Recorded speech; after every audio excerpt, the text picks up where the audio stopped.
A signing statement is a written pronouncement issued by the President of the United States upon the signing of a bill into law. They are usually printed along with a bill in United States Code, Congressional and Administrative News. During the administration of President George W. Bush, there was a controversy over the president's use of signing statements, which critics charged was unusually extensive and modified the meaning of statutes. The practice predates the Bush administration, however, and has since been continued by the Obama administration. In July 2006, a task force of the American Bar Association stated that the use of signing statements to modify the meaning of duly enacted laws serves to undermine the rule of law and our constitutional system of separation of powers. Types. A study released by then Assistant Attorney General Walter Dellinger grouped signing statements into three categories. Constitutional asserts that the law is constitutionally defective in order to guide executive agencies in limiting its implementation. Political defines vague terms in the law to guide executive agencies in its implementation as written. Rhetorical uses the signing of the bill to mobilize political constituencies. In recent usage, the phrase signing statement has referred mostly to statements relating to constitutional matters that direct executive agencies to apply the law according to the President's interpretation of the Constitution. The non-signing statement is a related method that some presidents have used to express concerns about certain provisions in a bill without vetoing it. With the non-signing statement, presidents announce their reasons for declining to sign, while allowing the bill to become law and signed. The U.S. Constitution allows such enactments by default. If the president does not sign the bill, it becomes law after 10 days, excepting Sundays, unless the Congress by their adjournment prevent its return. Applying a metric to signing statements, there is a controversy about how to count an executive's use of signing statements. A flat count of total signing statements would include the rhetorical and political statements as well as the constitutional. This may give a misleading number when the intent is to count the number of constitutional challenges issued. Another common metric is to count the number of statutes that are disputed by signing statements. This addresses a count of the constitutional issues but may be inherently inaccurate, due not only to ambiguity in the signing statements themselves but also to the method of determining which statutes are challenged.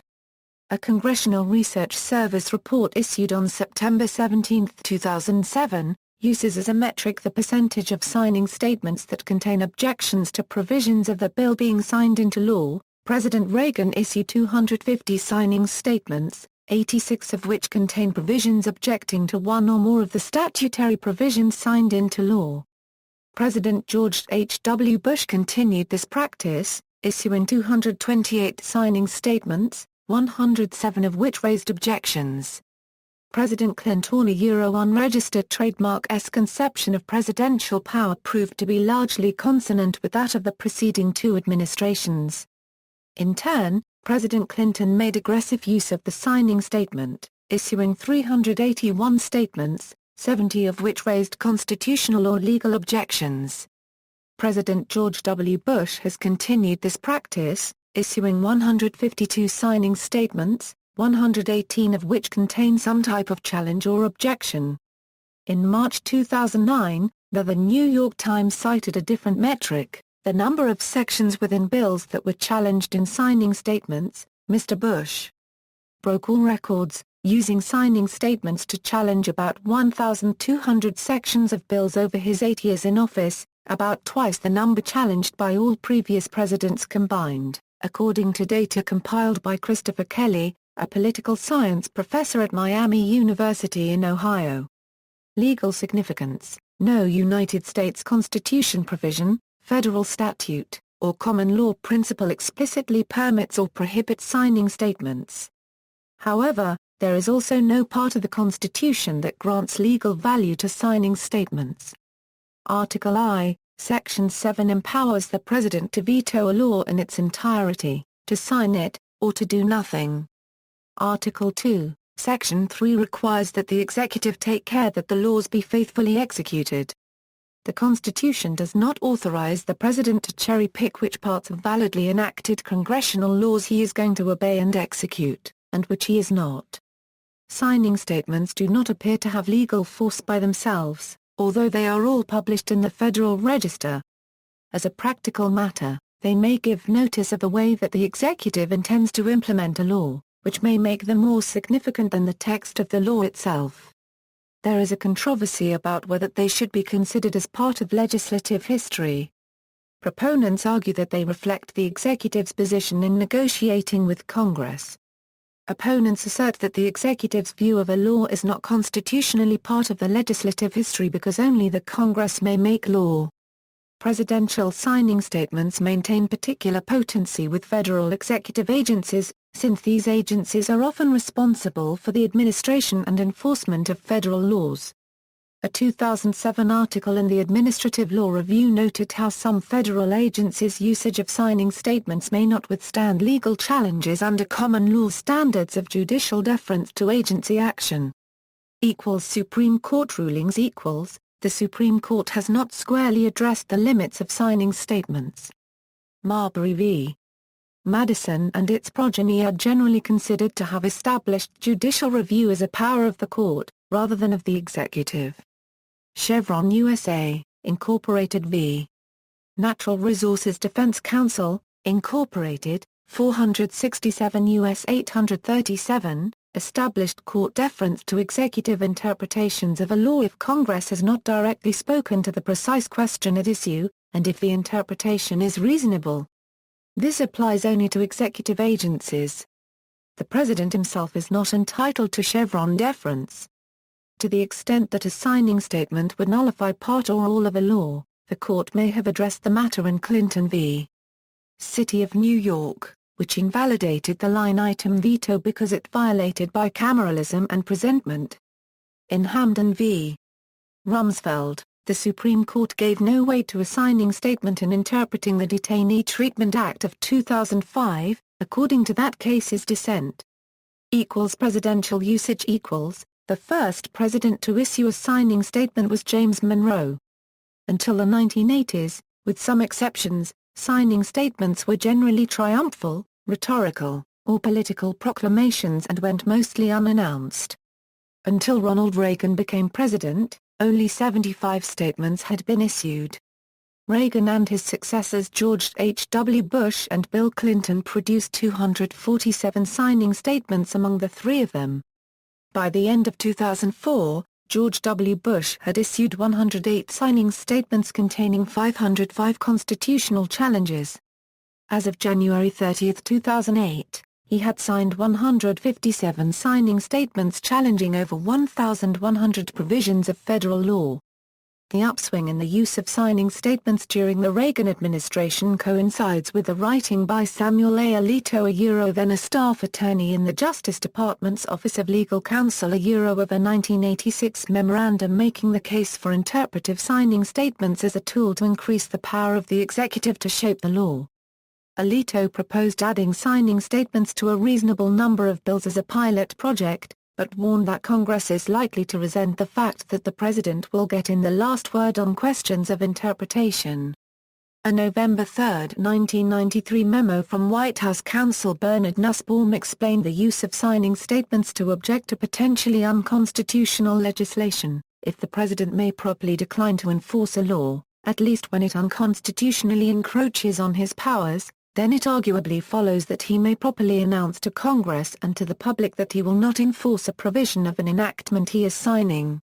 If so, then a signing statement that challenges what the president determines to be an unconstitutional encroachment on his power, or that announces the president's unwillingness to enforce such a provision, can be a valid and reasonable exercise of presidential authority.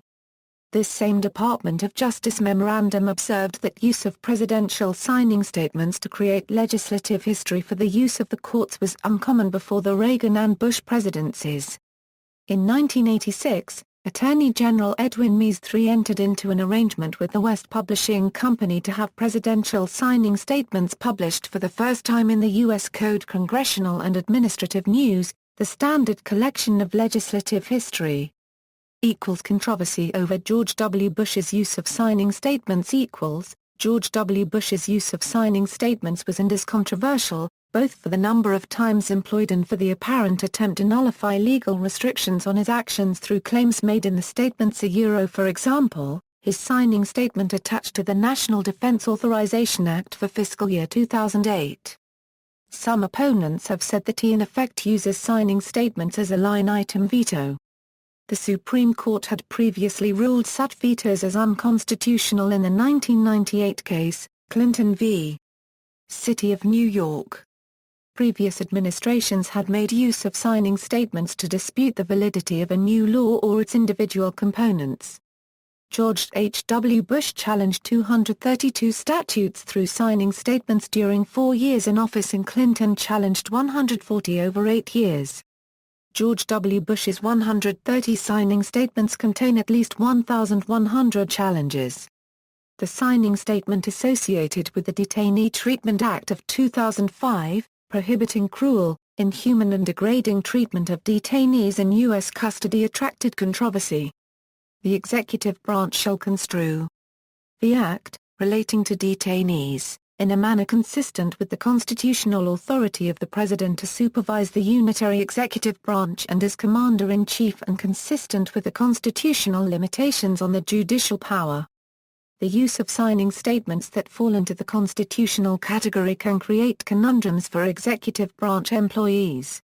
Political scientist James Fifner has written, "The President is the head of the executive branch, and in general, executive branch officials are bound to follow his direction. In cases in which a subordinate is ordered to do something illegal, the person can legitimately refuse the order. But if the public administrator is ordered to refuse to execute the law, because the President has determined that the law infringes on his own interpretation of his constitutional authority, the public administrator faces an ethical dilemma." Blue Ribbon Panel on Signing Statements. On July 24, 2006, the American Bar Association's Task Force on Presidential Signing Statements and the Separation of Powers Doctrine, appointed by ABA President Michael S. Greco, issued a widely publicized report condemning some uses of signing statements. The task force report and recommendations were unanimously approved by ABA delegates at their August 2006 meeting. The bipartisan and independent Blue Ribbon Panel was chaired by Miami lawyer Neil Sonnett, a former Assistant U.S. Attorney-in-Chief of the Criminal Division for the Southern District of Florida. He is past chair of the ABA Criminal Justice Section, chair of the ABA Task Force on Domestic Surveillance and the ABA Task Force on Treatment of Enemy Combatants, and president-elect of the American Judicature Society. The report stated in part, among those unanimous recommendations, the task force voted to oppose, as contrary to the rule of law and our constitutional system of separation of powers, a president's issuance of signing statements to claim the authority or state the intention to disregard or decline to enforce all or part of a law he has signed, or to interpret such a law in a manner inconsistent with the clear intent of Congress. Urge the President, if he believes that any provision of a bill pending before Congress would be unconstitutional if enacted, to communicate such concerns to Congress prior to passage.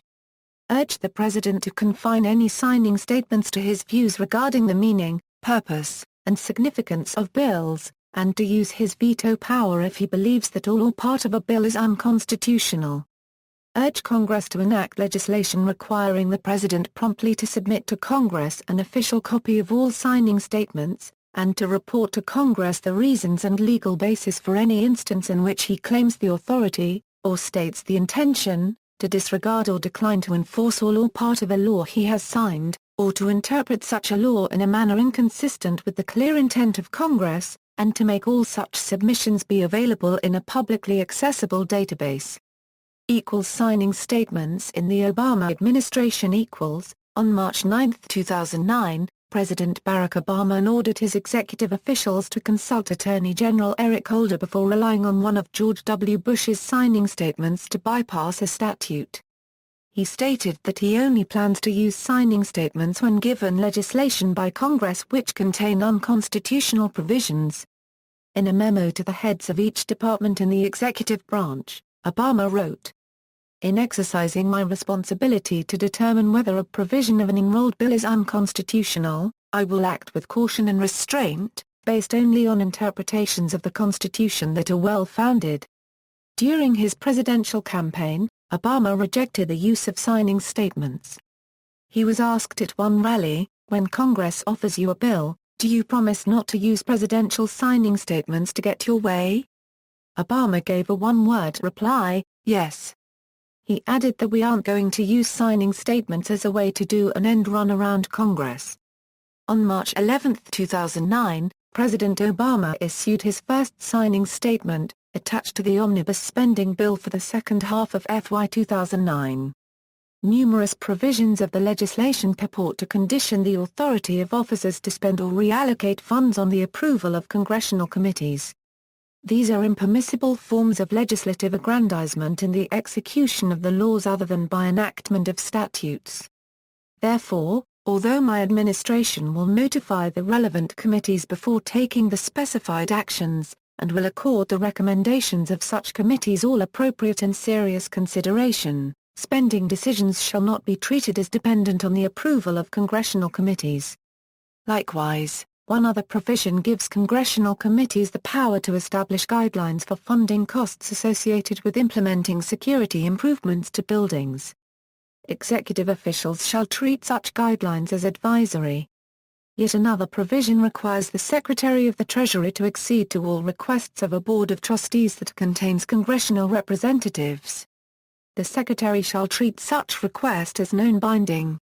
This statement indicated that while the administration could ignore several provisions of the bill, they would advise congressional committees, and take congressional committees' guidelines as advisory, as he considers that provisions of the legislation purport to condition the authority of officers to spend or reallocate funds on the approval of congressional committees, and the result would be impermissible forms of legislative aggrandizement in the execution of the laws other than by enactment of statutes, including sections dealing with negotiations with foreign governments, restrictions on U.S. involvement in UN peacekeeping missions, protections for government whistleblowers, and certain congressional claims of authority. Overspending. Obama has issued 28 signing statements as of June 17, 2014. Congressional efforts to restrict signing statements. Senator Arlen Specter introduced the Presidential Signing Statements Act of 2006 on July 26, 2006. The bill would instruct all state and federal courts to ignore presidential signing statements. Instruct the Supreme Court to allow the U.S. Senate or U.S. House of Representatives to file suit in order to determine the constitutionality of signing statements. The bill was referred to the Senate Judiciary Committee, which Specter formally chaired, on the day it was introduced. As with all unpassed bills, it expired with the end of the 109th United States Congress on December 9, 2006. Specter reintroduced the legislation with the Presidential Signing Statements Act of 2007, but it died in the same committee. See also, Reservation, List of United States Federal Executive Orders, Separation of Powers, Enabling Act, Presentment Clause, Unitary Executive, Presidential Proclamation. References. Further reading, Berry, Michael J., OE Controversially Executing the Law, George W. Bush and the Constitutional Signing Statement, Congress and the Presidency, 36, 244 71. Comley, Richard S., OE Signing On and Sounding Off, Presidential Signing Statements in the Eisenhower Administration, 1953 1961, Congress and the Presidency, 40, 61 83. Gore, Al. The Assault on Reason, New York, The Penguin Press. ISBN 978-1-59420-122-6. External links, Presidential Signing Statements, Constitutional and Institutional Implications, Congressional Research Service, September 17, 2007, Presidential Signing Statements Browsable Database of Signing Statements from 1929 through the present. Added on June 30, 2006. Duly Bill Signing Statement Example of a signing statement issued by President Bill Clinton on November 4, 1999. By order of the President, The Use and Abuse of Executive Direct Action by Philip J. Cooper. University Press of Kansas, 2002. Alito Once Made Case for Presidential Power by Christopher Lee. Washington Post. January 2, 2006. For President, final say on a bill sometimes comes after the signing by Elizabeth B. Miller. The New York Times. January 16, 2006. Bush shuns Patriot Act requirement by Charlie Savage. The Boston Globe. March 24, 2006. The Problem with Presidential Signing Statements by Richard A. Epstein, Cato Institute, July 18, 2006. Bush challenges hundreds of laws by Charlie Savage. The Boston Globe. April 30, 2006. Bush cites authority to bypass FEMA law by Charlie Savage. The Boston Globe, October 6, 2006, Reinterpreting Torture, Presidential Signing Statements and the Circumvention of U.S. and International Law by Erin Louise Palmer. Human Rights Brief.